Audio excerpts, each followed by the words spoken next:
Hello दोस्तों, आज हम लोग सब स्पेस पढ़ने वाले हैं। लीनियर अलजेब्रा में सब स्पेस क्या होता है। सब स्पेस क्या होता है? Let B over F form a vector space over the field under binary operation plus and dot. एक वेक्टर स्पेस है बी ओवर एफ, ये क्या है? एक वेक्टर स्पेस है ओवर द फील्ड एफ में।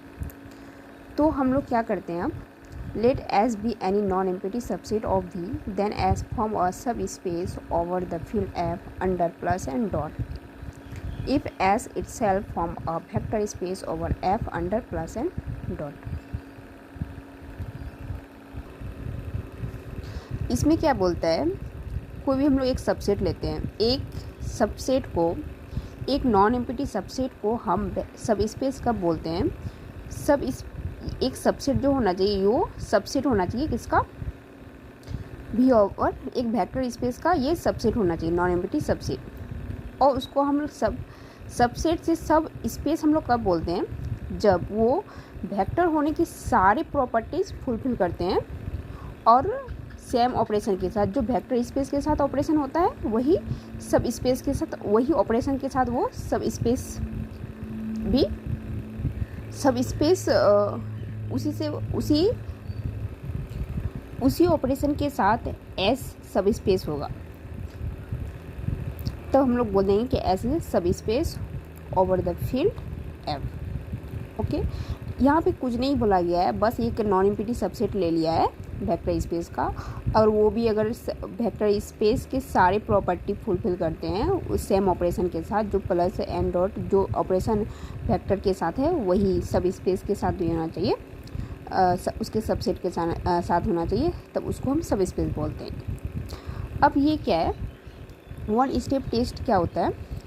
वन स्टेप टेस्ट मतलब अगर कोई एग्जांपल दिया गया है, अगर कोई भी एग्जांपल है तो हमें ये चेक करना है कि ये सब स्पेस है या नहीं है।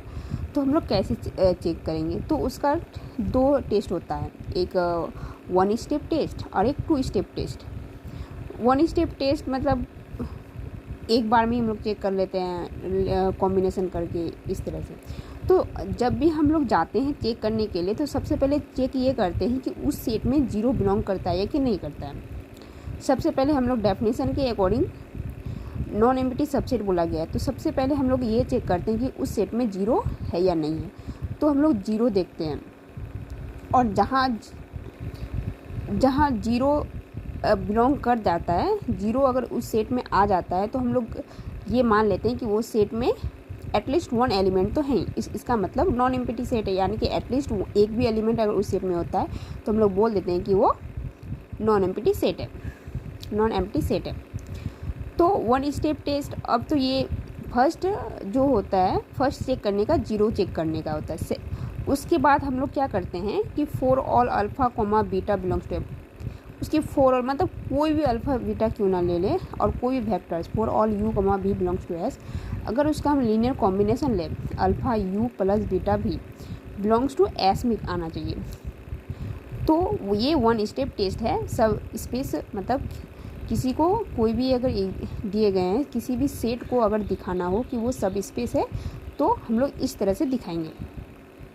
दूसरा क्या है, two step test, zero belongs to, इसमें भी जीरो बिलोंग कर दिखाना है कि जीरो है या नहीं है उस सेट में। और ये टू स्टेप टेस्ट है तो ऑब्वियस सी बात है कि इसको टू स्टेप में दिखाना है। तो फॉर ऑल पहले वेक्टर्स का ले लेते हैं, उसके बाद वेक्टर एडिशन का ले लेते हैं, उसका स्केलर मल्टीप्लिकेशन का लेते हैं। और इसमें वेक्टर एडिशन और स्केलर मल्टीप्लिकेशन दोनों को ऐड एक ही में किया गया है, इसलिए वन स्टेप टेस्ट कहा गया है। टू स्टेप टेस्ट में क्या है कि for all u comma v belongs to S implies for all, कोई भी दो वेक्टर्स हम लोग लेते हैं तो उसका एडिशन में उस सेट में होना चाहिए, जिसको हम लोग क्लोजर प्रॉपर्टी बोल देते हैं एडिशन में उस तरह से। For all alpha belongs to F, for all u belongs to S, अगर ऐसा हो तो कोई भी स्केलर के, अगर किसी भी स्केलर को वेक्टर के साथ मल्टीप्लाई करते हैं, तो किसी भी स्केलर को किसी भी वेक्टर के साथ मल्टीप्लाई करते हैं तो वो जो मल्टीप्लाई स्केलर मल्टीप्लिकेशन होता है वो बिलोंग टू एस में होना चाहिए। तो ये था one step test, how you, कैसे हम लोग कैसे चेक करेंगे कि ये जो सेट है ये वेक्टर एस सब स्पेस है या नहीं है। तो ये one step test, two step test.